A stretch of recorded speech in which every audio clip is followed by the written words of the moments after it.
More than 120 people are currently searching the woods behind me here near Gairloch Road in Lansdowne Station, continuing the search for 2 children who went missing in the area on Friday morning. There was, well over 100 people there at that time, right off the bat the first weekend doing the searches. We are going to keep searching.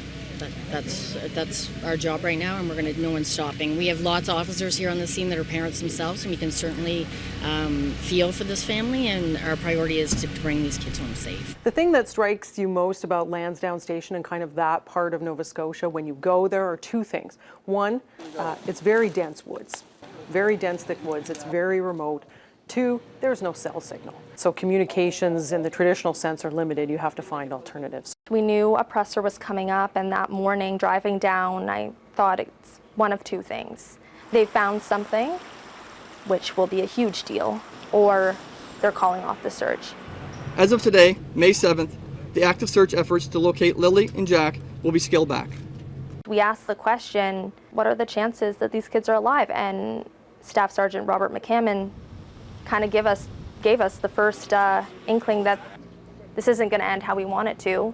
Based on the experts and the review of the facts, the inclement weather, the time frames, and their age, the likelihood that they're alive right now is very low.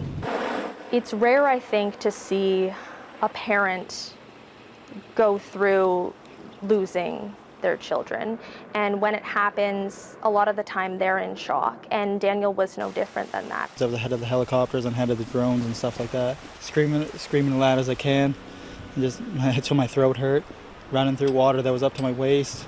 And as soon as I got back, I wasn't allowed back in the woods until a man dressed in a military outfit said I could go back into the woods.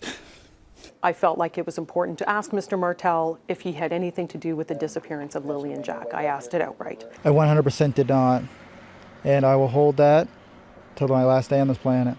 They have never treated it as a criminal investigation, although their major crimes unit is involved, which is very interesting. The RCMP doesn't really explain why, and I think that leads the public to be very suspicious as well. It had blown up at that point, and it wasn't just taking our information, it was twisting lies on Facebook. These groups were popping up about the Sullivan siblings, and there's still lots of them out there. With respect to the spread of misinformation, inaccurate information, and speculation, I just want to say that's harmful. It's harmful to the families and communities who are trying to work their way through a traumatic event. And I think if you have a vacuum of information, unfortunately, the internet will fill it. That creates 2 issues. 1, journalists have to sift through that information and find out how much of it is relevant or not.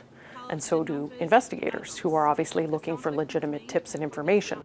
I saw a community severely impacted by this disappearance. I saw people incredibly moved, even people who hadn't known them. Absolutely miserable. It's a nightmare that I wish we could just wake up from, and I wouldn't wish this on anybody. It was poignant that they just wanted Jack and Lily home. They have this hope that they're still alive, that they can come home and celebrate their birthdays and give them toys and love. And they had to celebrate Jack's birthday without him. It's garnered national and international attention.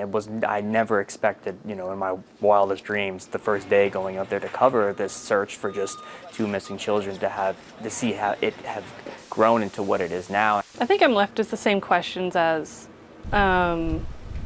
everyone else in this case, what happened to them. We know that they disappeared, but we don't know how. The assumption is that they're dead. Will we ever get answers to what happened to them?